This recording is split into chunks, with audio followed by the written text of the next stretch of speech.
Hello backbenchers, क्या हाल है सभी के। होपफुली सब अपने अपने घरों में मौज ले रहे होंगे। तो कल हमने कंप्लीट कर लिया था हमारा कंसोलिडेशन के सारे पार्ट्स, जिसमें हमने बेसिक कंप्लीट कर लिए, उसके पैरामीटर्स कंप्लीट कर लिए, हमने हमारा ओडोमीटर टेस्ट कर लिया, ठीक है। उसके बाद में इन दी एंड हमने उसके न्यूमेरिकल भी सॉल्व कर लिए। तो आज हम स्टार्ट करने वाले हैं शेयर स्ट्रेंथ ऑफ सॉइल। तो देखो शेयर स्ट्रेंथ क्या होती है।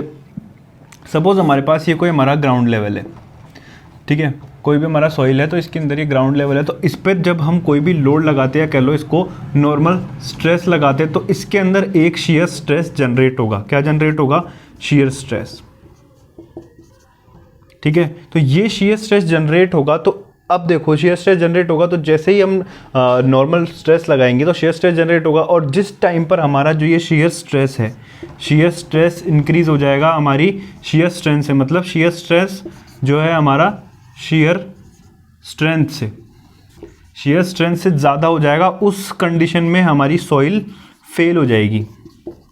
तो इस कंडीशन में क्या कहेंगे हम इसे? Share failure. अब ये जो शेयर फेलियर है ये हम कई जगह पर देख सकते हैं। जैसे कि हमारी सॉइल फेल हुई तो जो हमारी फुटिंग है तो वो हमारी सिंक हो जाएगी सॉइल के अंदर। दूसरा, हमारी जो रिटेनिंग वॉल होती है, तो रिटेनिंग वॉल जब फेल होती है तो जो मेन वॉल होती है आगे की, रिटेनिंग वॉल से आगे की, तो उसके कुछ वेजेस बाहर निकल जाते हैं। जैसे कि ये हमारी रिटेनिंग वॉल है, रिटेनिंग वॉल के आगे हमारे पास यहाँ पर ये मेन वॉल है। तो अब देखो ये जो मेन वॉल थी, अब एक पार्ट पर ये फोटो है, जो जयपुर मेट्रो का काम स्टार्ट हुआ था वहाँ पे मैंने काम किया था, तो उस टाइम की ये फोटो है। तो अब देखो एक सेक्शन पे हमारी रिटेनिंग वॉल में कुछ क्रैक्स आ गए थे और ये फेल हो गई थी। तो उस जगह से जो हमारी पूरी रिटेनिंग वॉल का एक एक छोटा सेक्शन था, ये हटाकर वापस से इसे कंस्ट्रक्ट करना पड़ा था उस टाइम पर। तो इस तरीके से हमारी जो शेयर फेलियर हो जाता है। उसके अलावा जो थर्ड हम देख सकते हैं, जो अर्थ एम्बैकमेंट होते हैं हमारे, तो वो भी फेल हो सकते हैं। तो उसके फेल होने की वजह से जो उसमें सॉइल होती है, तो वो अर्थ एम्बैकमेंट फेलियर्स भी हम देख सकते हैं। अब देखो जो सॉइल हमारे पास होती है उसके फेल होने के, या सॉइल में जो शेयर स्ट्रेंथ होती है उसके हमारे पास मेनली 3 फैक्टर होते हैं। तो पहला हमारे पास फैक्टर होता है, वो होता है जो पार्टिकल्स होते हैं उनके बीच में इंटरलॉकिंग।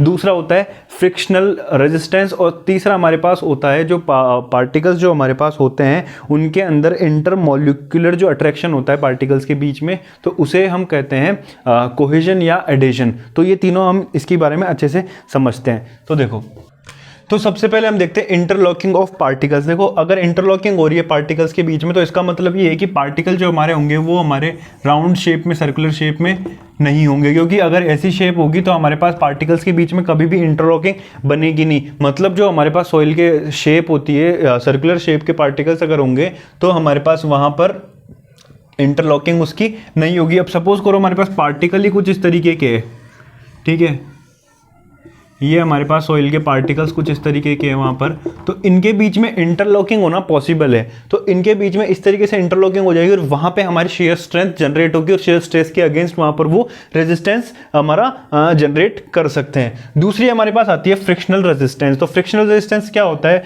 जो हमारे पास कोई भी सॉइल, हमारे पास सॉइल के पार्टिकल्स कुछ इस तरीके से होते हैं, तो इनके बीच में जब लोड लगता है तो ये क्या होता है, पार्टिकल्स एक दूसरे के ऊपर स्लाइड नहीं होने देते। तो वो स्लाइड इस वजह से नहीं होने देते क्योंकि इनके बीच में एक फ्रिक्शनल रेजिस्टेंस हमारा यहां पर होता है। लास्ट हमारे पास आता है इंटरमॉलिक्यूलर अट्रैक्शन फोर्स। देखो इंटरमॉलिक्यूलर अट्रैक्शन फोर्स का मतलब है या तो पार्टिकल्स के बीच में जो अट्रैक्शन होता है तो वो 2 तरीके से होता है। पहला होता है कोहेजन और दूसरा होता है एडेशन, ठीक है। कोहेजन वो होता है जिसके अंदर सेम प्रॉपर्टीज और सेम टाइप के पार्टिकल्स एक दूसरे की तरफ अट्रैक्ट होते हैं। एडेशन वो होता है जिसमें कि डिफरेंट प्रॉपर्टी के जो पार्टिकल्स होते हैं वो एक दूसरे की तरफ अट्रैक्ट होते हैं। तो ये इंटरमॉलिक्यूलर अट्रैक्शन से क्या होगा, दोनों पार्टिकल्स है सॉइल के सारे, वो आपस में एक दूसरे से चिपक जाएंगी, जिसकी वजह से वो क्लोज रहेंगे और एक दूसरे से हटेंगे नहीं, तो वहां पे भी शेयर फेलियर हमारा नहीं हो पाएगा। तो ये 3 मेन फैक्टर थे जिसकी वजह से हमारी शेयर स्ट्रेंथ हमारी बनी रहती है सॉइल के अंदर। अब देखो, अब इसके बाद में जो हमारा आज का मेन टॉपिक है इसको शेयर स्ट्रेंथ का, वो है हमारा मोर कुलाम थ्योरी। तो मोर और कुलाम ने मिलकर एक थ्योरी दी थी और एक फॉर्मूला दिया था। उसके बेसिस पे हम सॉइल के अंदर उसकी फ्रिक्शनल फोर्स, उसके और जो उसकी शेयर स्ट्रेंथ है, शेयर स्ट्रेस है, सारी वैल्यूज फाइंड कर सकते हैं। तो उन्होंने कैसे दिया था, क्या प्रोसीजर किया था, सारा हम देखते हैं। तो इसको समझने से पहले एक छोटी सी चीज़ समझाता हूँ। देखो, अगर हमारे पास सपोज करो एक ये मेरे पास एक यहाँ पर सॉइल सैंपल है, ठीक है, हमारे पास ये सॉइल है। अगर इसके ऊपर मैं नॉर्मल स्ट्रेस लगा रहा हूँ, नॉर्मल स्ट्रेस सपोज करो मैं 5 kg का नॉर्मल स्ट्रेस लगा रहा हूँ, ठीक है। तो अब यहाँ पर शेयर फेलियर जो होगा यहाँ पर, उसके लिए जो यहाँ पर इस नॉर्मल स्ट्रेस की वजह से यहाँ पर जो शेयर स्ट्रेस जनरेट होगा, क्योंकि नॉर्मल स्ट्रेस आएगा तो शेयर स्ट्रेस भी जनरेट होगा, जो मैंने अभी थोड़ी देर पहले बताया था। तो शेयर स्ट्रेस जनरेट होगा, तो अगर हमारे पास जो यहाँ पर नॉर्मल स्ट्रेस कम का है तो इसके लिए शेयर स्ट्रेस भी कितना होगा, कम ही जनरेट होगा। तो अब सपोज करो अगर यहाँ पर हमारे पास यही जो हमारा नॉर्मल स्ट्रेस था 5 kg की जगह 500 kg का यूज़ हो रहा है, तो अगर 500 kg का यूज़ हो रहा है तो इसके लिए स्ट्रेस भी कितना ही जनरेट होगा, अप्रोक्सीमेटली ज़्यादा ही, ऑब्वियसली ज़्यादा ही जनरेट होगा, क्योंकि हमारे पास नॉर्मल स्ट्रेस भी ज़्यादा ही लग रहा है। तो कहने की बात हमारे पास ये है कि जो हमारा शेयर स्ट्रेस होता है, सो share stress is the function of normal stress, which means अगर नॉर्मल स्ट्रेस हम इंक्रीज करेंगे तो हमारा शेयर स्ट्रेस भी इंक्रीज होगा, ठीक है। तो इसी चीज़ को बेसिक मानते हुए मोर और कुलाम ने एक ग्राफ प्लॉट किया। तो अब देखो, ये उन्होंने एक सबसे पहले तो एक ग्राफ प्लॉट किया। अब इस ग्राफ में हमारे पास क्या था कि अभी थोड़ी देर पहले हमने बताया कि जो हमारा शेयर स्ट्रेस होता है वो नॉर्मल स्ट्रेस का फंक्शन होता है, और हमने स्टार्टिंग से ये चीज़ पढ़ी है कि y is the function of x, और यहाँ पर क्या है हमारे पास, shear stress is the function of normal stress. तो नॉर्मल स्ट्रेस कौन सी पे आ जाएगा, x पे आ जाएगा, तो ये क्या हो गया, ये हमारा नॉर्मल स्ट्रेस हो गया सिग्मा n, और शेयर स्ट्रेस कौन सा हो जाएगा, y वाले पे। तो ये हो गया हमारे पास शेयर स्ट्रेस y डायरेक्शन पे।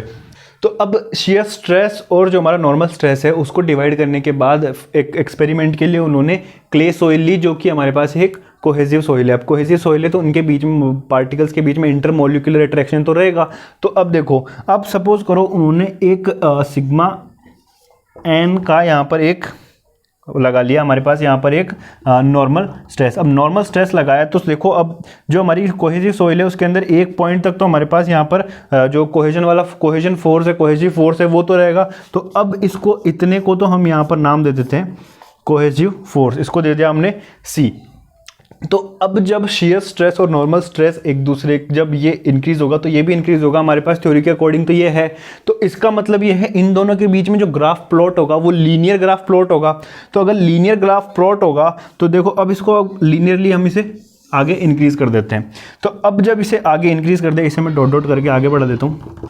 तो अब देखो यहाँ पर जो एंगल बनेगा इस लाइन के रेस्पेक्ट में, तो इसको हम दे देते हैं फाई एंगल। तो ये कौन सा हो गया, ये हमारा हो गया फ्रिक्शनल एंगल। मतलब अगर हमारा शेयर फेलियर होगा तो वो जो फाई है हमारा इसके रेस्पेक्ट में फेल होगा। तो अब देखो, इतनी जो हमारे पास ये है, इसको तो हमने C हमने मेजर कर रखा है, ठीक है, पर इसकी डिस्टेंस हम मेजर कर सकते हैं क्या, ये जो है ये मेजर कर सकते हैं। कैसे मेजर कर सकते हैं, ये हमारे पास एक राइट एंगल बना हुआ है, और जो हमारे पास दो चीज़ें हैं, हमारे पास एंगल भी और हमारे पास क्या है, जो हमारे बेस की डिस्टेंस है वो भी है। तो हम यहाँ पे सिंपल tan phi फॉर्मूला लगाते हैं, और ये हो गया परपेंडिकुलर अपॉन बेस। तो यहाँ से परपेंडिकुलर की वैल्यू क्या आ गई, बेस की वैल्यू क्या है सिग्मा n, और ये फाई कितना है tan phi।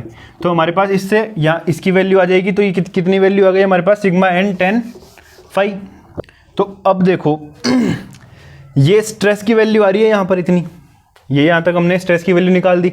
तो अब अगर हम देखें कि हमारा टोटल स्ट्रेस कितना हुआ, तो टोटल स्ट्रेस की वैल्यू क्या हो जाएगी, C plus sigma n tan phi। तो ये जो मेन फॉर्मूला है ये दिया था मोर और कुलाम की थ्योरी से, हमें ये मेन फॉर्मूला मिलता है, sigma tau F is equal to C plus sigma n tan phi, जहाँ पर ये तो हमारा होगा टोटल स्ट्रेस, और ये हो जाता है हमारा जो कोहेसिव स्ट्रेंथ है जो कि कांस्टेंट रहती है सॉइल के अंदर। तो ये हमारे पास C हो गया, और सिग्मा n हो गया हमारे पास स्ट्रेस, जो कि नॉर्मल स्ट्रेस है।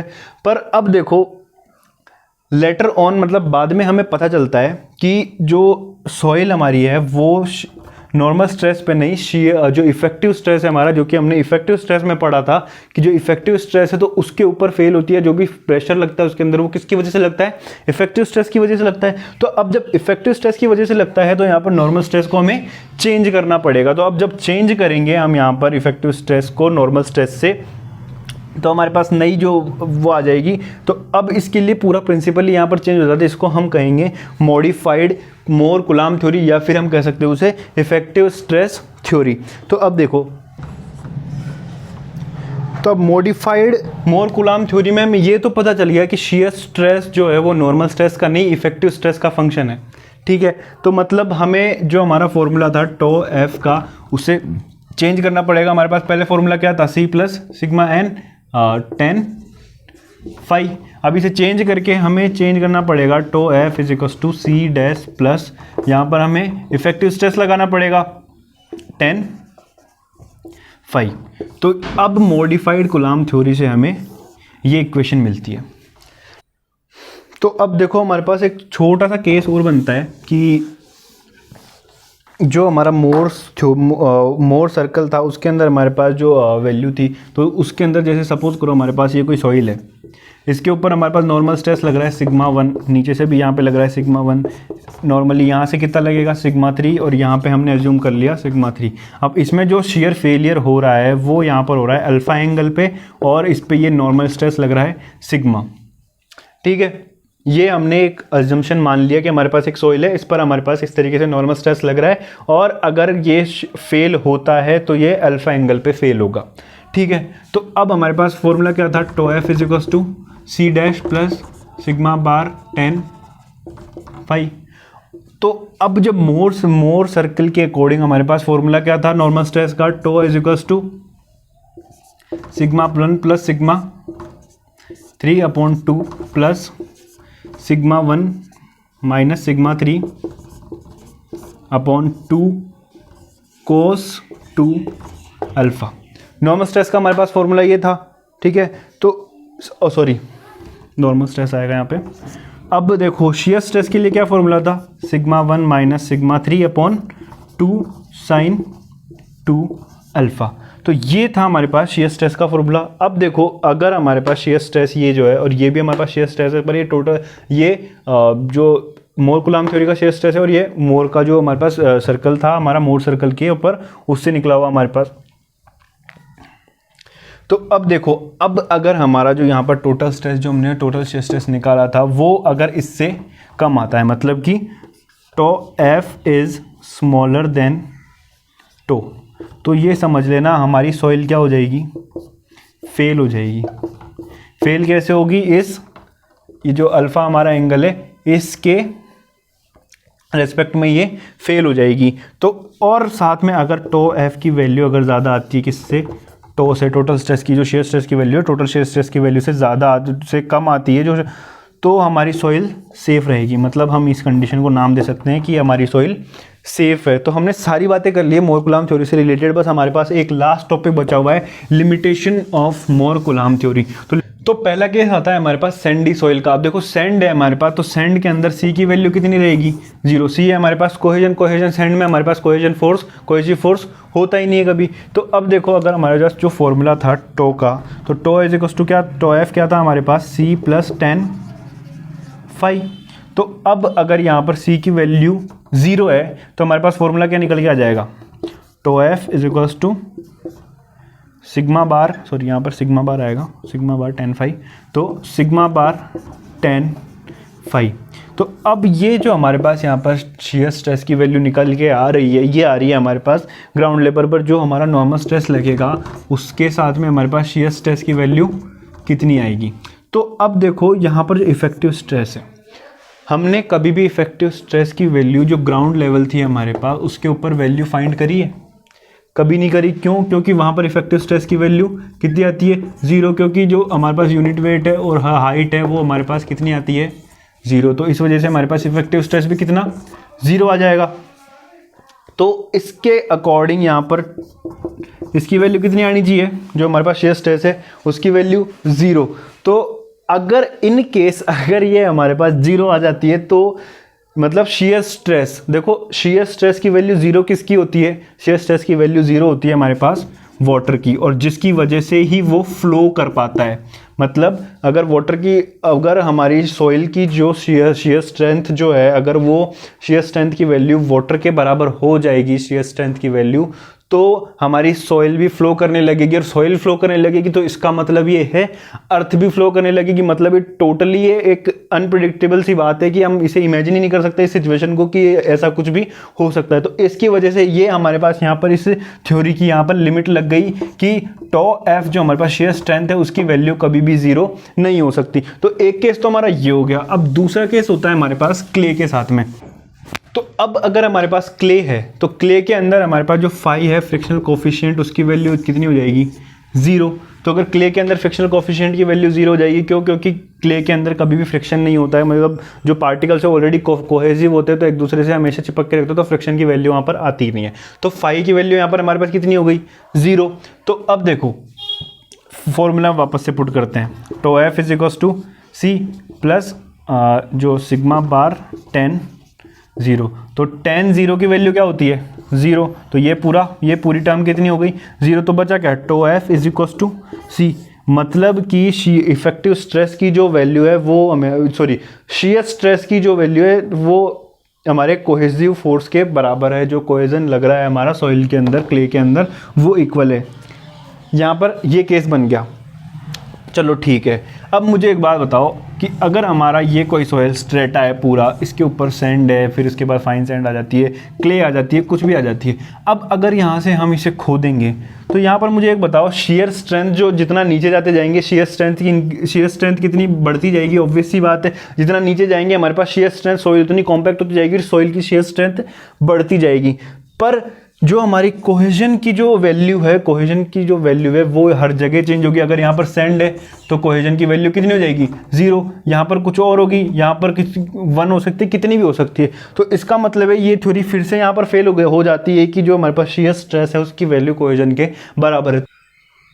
तो ये लिमिटेशंस थी हमारी मोर कुलाम्स थ्योरी की। तो अब देखो अगले चैप्टर में हम कंप्लीट करने वाले हैं आगे जो भी हमारी ड्रेन टेस्ट की जो भी कंडीशन है, सारी आगे कैलकुलेशन है, इस फॉर्मूला की वैल्यूज हम कैसे कैसे फाइंड कर सकते हैं, सारी चीज़ें मैं बताने वाला हूँ। तो आगे कोई भी वीडियो मिस मत करना। अगर आप हमारे चैनल पर नए हैं तो प्लीज़ सब्सक्राइब करके बेल आइकन दबा लेना। So thank you friends for watching this video. If you like the video give it a thumbs up and you can also follow us on Instagram, link is in the description. Keep learning, keep supporting, bye bye.